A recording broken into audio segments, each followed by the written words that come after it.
खुश हो बेटा, जीते रहो। प्रतिभा, आज मैं बहुत खुश हूं बेटे। कनिका के साथ शादी करके तुमने मेरी इज्जत, मेरे परिवार की इज्जत और मेरी बेटी की इज्जत बचाकर बहुत बड़ा एहसान किया। और ये जानते हुए उसके बावजूद तुमने इतना बड़ा फैसला लिया, उसके लिए बहुत बड़ा दिल चाहिए बेटे।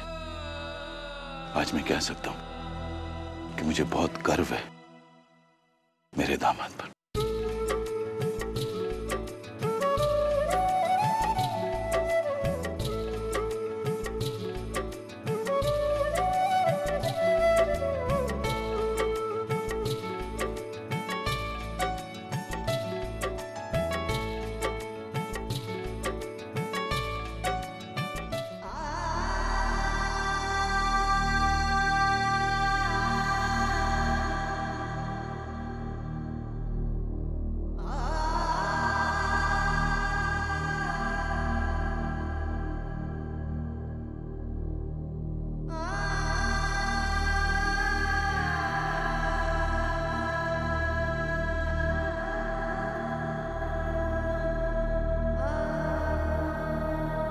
कनिका,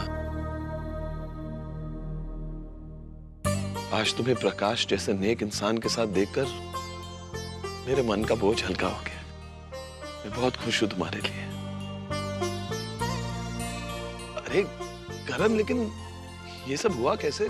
कनिका कहाँ मिली तुम्हें और प्रकाश के साथ? बहुत लंबी कहानी है भैया। कनिका को ढूंढने के लिए मैं और आभा तो हर शिव मंदिर में हुआ है। फिर आभा ने कहा कि हमें कोर्ट में एक चक्कर मारना चाहिए। जब कोर्ट गए तो पता चला कनिका और निखिल वहां पे आए थे।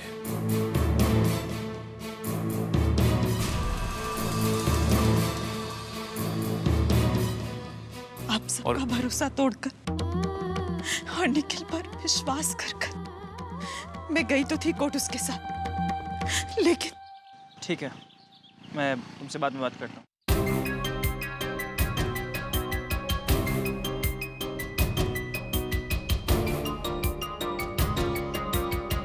चलिए चलिए, अब आपका नंबर आया।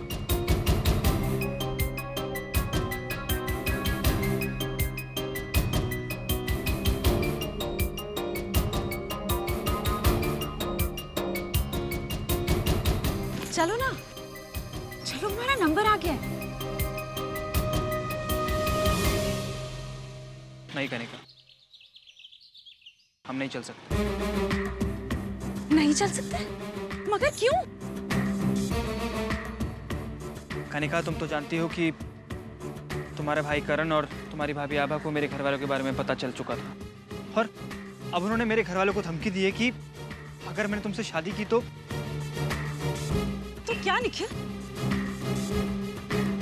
तो वो मुझे और मेरे पेरेंट्स को किसी झूठे केस में फंसवा देंगे। मैंने कहा मेरे पेरेंट्स जेल से आ सकते हैं।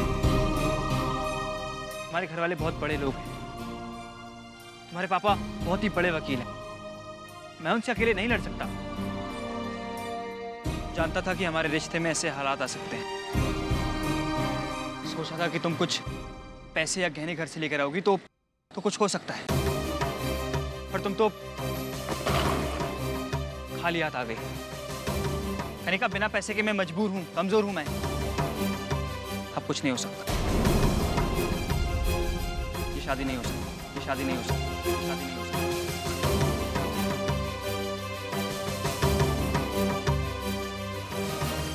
निखिल,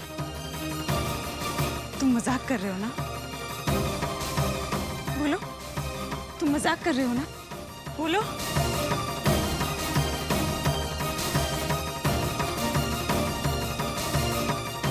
नहीं कनिका, मैं सच बोल रहा हूँ।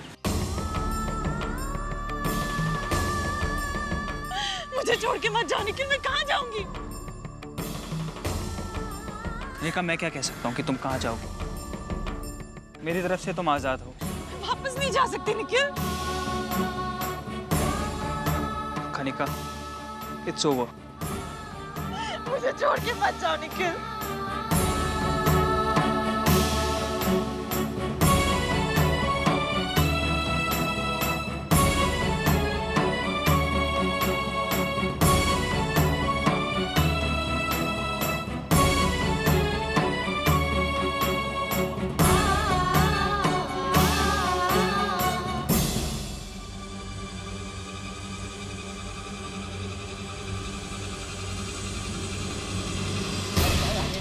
भैया, भैरवगढ़ की पहाड़ी पे ले चलो।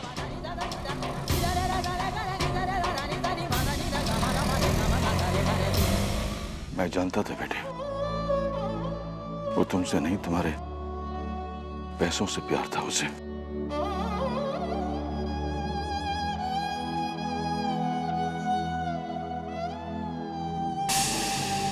लेकिन ताज्जुब की बात यह है कि इतने दिनों में तुमने उसे पहचाना कैसे नहीं? आभा और करण तुम्हें समझाने की कोशिश भी कर रहे थे, लेकिन तुम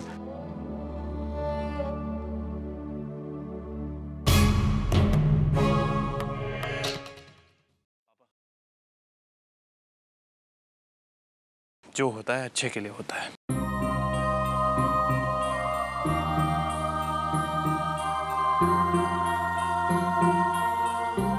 हो सकता है इसी धोखे से कनिका की आंखें खुलनी थी। और वो तो अच्छा हो कि वर्मा अंकल हमें कोर्ट में मिले और हम लोग सही टाइम पे कनिका के पास पहुंच गए। प्रकाश भैया, मैं ऑफिस चेक करता हूँ, आप बाहर नजर रखिए। हाँ करण, हम उधर देखते हैं। अरे करण बेटा। हाँ वर्मा साहब।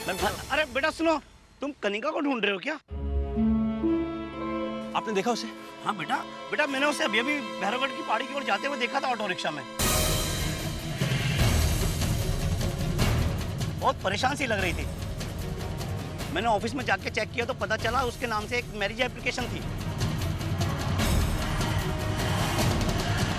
अंकल, आप ये बात किसी को बताइएगा मत प्लीज। बेटा, मेरी भी अपनी 2 बेटियां हैं। यू डोंट वरी, ये बात मैं किसी से नहीं कहूंगा। जाओ जल्दी से जाकर कनिका को ढूंढो। देखो, क्विक करना, पहुंचिए, हम छोटे रास्ते से आते हैं। हाँ।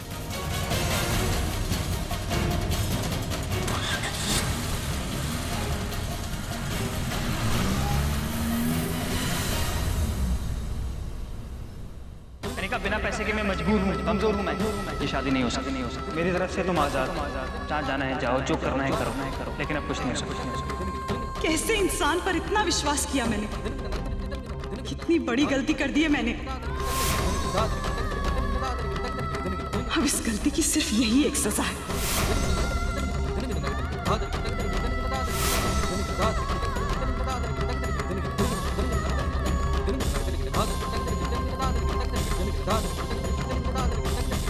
पागल होंगी आप कनिका जी? ये क्या करने जा रही हैं आप? तो और मैं क्या करूं? मैंने अपने परिवार वालों की एक नहीं सुनी। उनका भरोसा तोड़ के मैंने जिस इंसान पे विश्वास किया वो मुझे धोखा देके चला गया।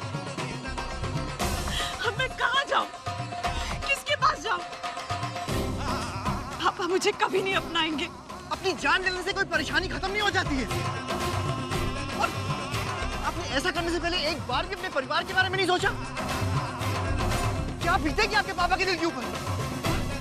और आपके भाई, क्या हाल होगा उनका रो रो कर आपके लिए? होश में ही कनिका जी, हमारी बात सुनिए। कोई भी गलती ऐसी नहीं होती जिसे समय रहते सुधारा ना जा सके। नहीं प्रकाश, मुझे छोड़ दो। मुझे कनिका जी, छोड़ दो, मुझे छोड़ दो। होश में आइए। पागल हो गई हो क्या? ये क्या करने जा रही थी तू? होश में आओ कनिका, ये क्या? नहीं जीना चाहती अब मैं। नहीं जीना चाहती। क्या करूंगी मैं जी के अब?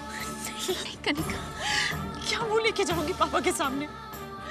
जिंदगी भर पापा के दिल पर दुख का बोझ बन के नहीं जीना चाहती अब मैं। कौन अपनाएगा मुझे? नहीं जीना चाहती।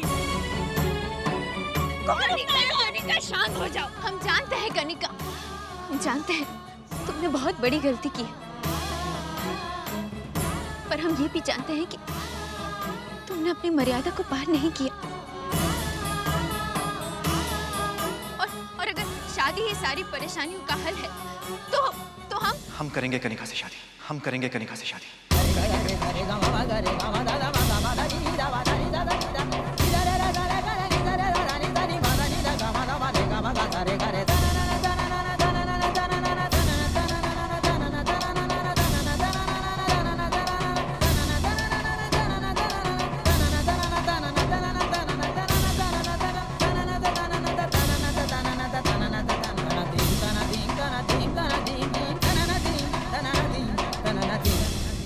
सुना? तुम्हें समझ भी है तुम क्या करने जा रही थी? पापा ने इतने लाड प्यार से पाला, उसके बावजूद आज ये नौबत आ गई।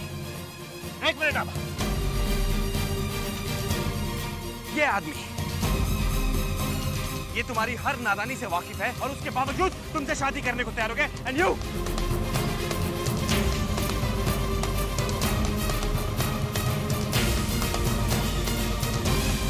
प्रकाश भैया, मैं माफी चाहता हूं आपसे। मैं नहीं चाहता कि आप इसकी गलतियों का भुगतान करें।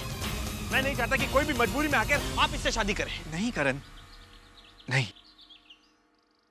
हमें लगता है कि कनिका जी को अब सही और गलत की पहचान हो गई है,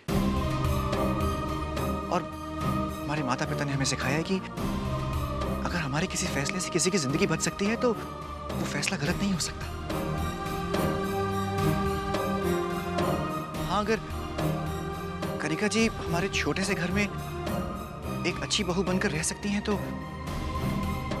हम उनसे शादी करने के लिए राजी हैं। सही कह रहे हैं वो।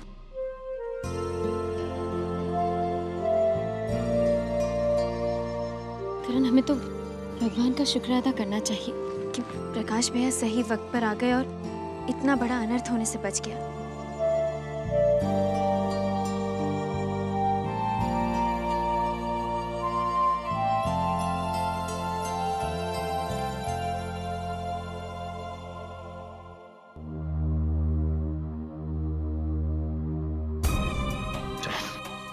और उस समय हमें लगा कि कनिका और प्रकाश भैया की बात को और नहीं उलझाना चाहिए, इसलिए हम लोग सीधे मंदिर चले गए और इन दोनों की शादी करा दी। पिताजी, माफी चाहता हूं। मैं जानता हूं ये शादी आपके आशीर्वाद के बिना हुई है।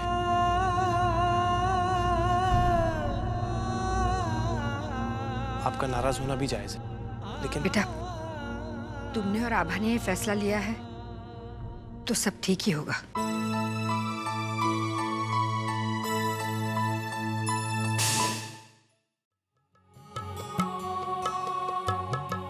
खुश रहो बेटा।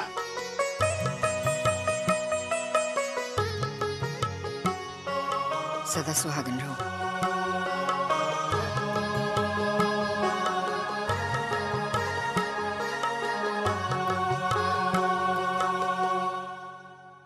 कनिका, दोनों पैर छू, उनके भी। आजा, चलो चलो, तुम भी चलो। अरे खुश रहो बेटा। तूने अपनी जिंदगी में सबसे अच्छा काम किया है प्रकाश से शादी करके।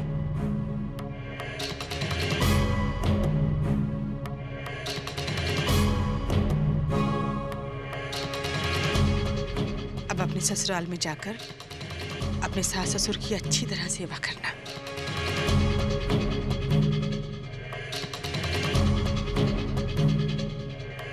इनकी लाडली बेटी और इस घर की बहू ने प्रकाश के लिए तुझे चुना है, इस बात का हमेशा ख्याल रखो।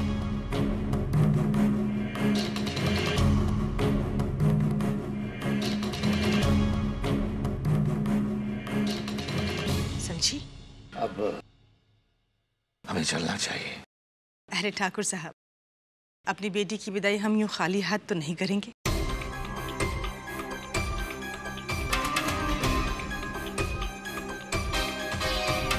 क्यों जी? यशोधरा, अम्मा ने जो कनिका के लिए गहने रखे थे वो उसे दे दो।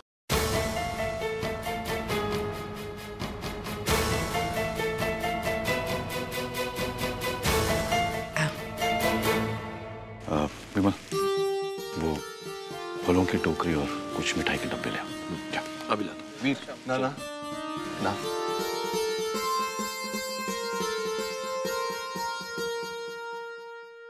वकील साहब, इस सब की कोई जरूरत नहीं। अलबत्ता हम आपसे ये कहना चाहेंगे कि जिस ऐशो आराम से आपकी बेटी इस घर में पली है, हम कोशिश करें कि वहां भी वो इस सब से वंचित ना रह पाए। ठाकुर साहब, मुझे अब किसी भी बात की कोई चिंता नहीं है।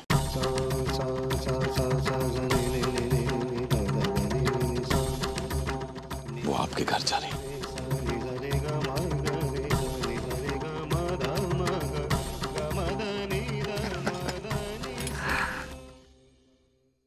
तुम्हारा दिमाग चल गया था क्या कनिका, जो उस फटीचर के साथ शादी करके आ गई? तो और मैं क्या करती भाभी, मेरी किस्मत ने यही एक रास्ता छोड़ा था। किस्मत ने नहीं कनिका, उस आभा ने। ये सब उस आभा का किया धरा है। उसने निखिल को मजबूर किया कि वो तुझे छोड़ दे। हर दुनिया का कौन सा ऐसा लड़का है जो अपने माँ बाप की जिंदगी दांव पे लगाकर किसी लड़की से शादी करेगा? तू समझती नहीं है, उसने ये सब कुछ जानबूझकर किया है। क्यों तुझे ढूंढना सिर्फ प्रकाश ही गया? क्योंकि उसे पता था कि वो निखिल को मजबूर कर देगी तुझे छोड़ने के लिए। और तेरे पास प्रकाश से शादी करने के अलावा और कोई रास्ता नहीं होगा। और हुआ भी वही। बेटा, बेटा तू बहुत भोली है, तू समझ नहीं पा रही है। ये सब उसने इसलिए किया क्योंकि उसकी नजर इस स्वर्ण भवन पर है। तू देख, उसने पहले करण से शादी की है ना, अब तेरी शादी अपने भाई प्रकाश से करवा दी। उसने तेरा फायदा नहीं बेटा, अपना फायदा देखा है। तेरी तो बस मजबूरी का फायदा उठाया उसने।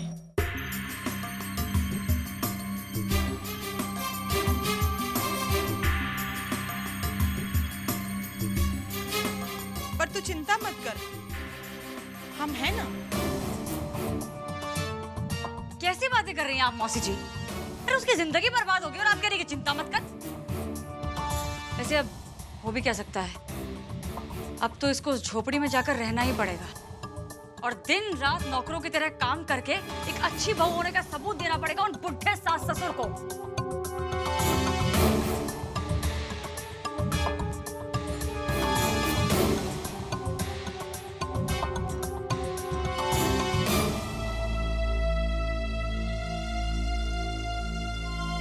तो अब मैं क्या करूं मासी?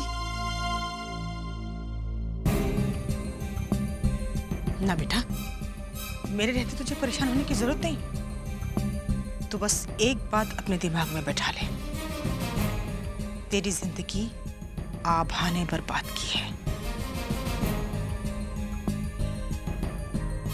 और अब वहां जाकर तुझे उसके घर वालों का जीना हराम कर देना है। प्रकाश का क्या है, उसको तो हम कभी भी छोड़ देंगे, है ना? लेकिन उसके घर वालों को बाकी मत छोड़ना।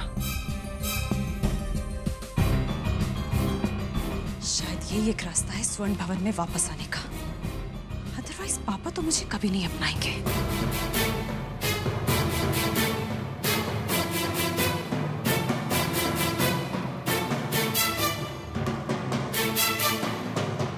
तो बेटा, तू वही करेगी ना जो मैं कहूंगी?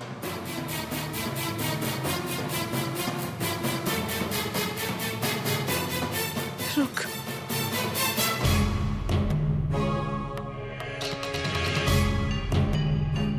अब आभा को पता चलेगा कि उसने कितनी बड़ी गलती की है।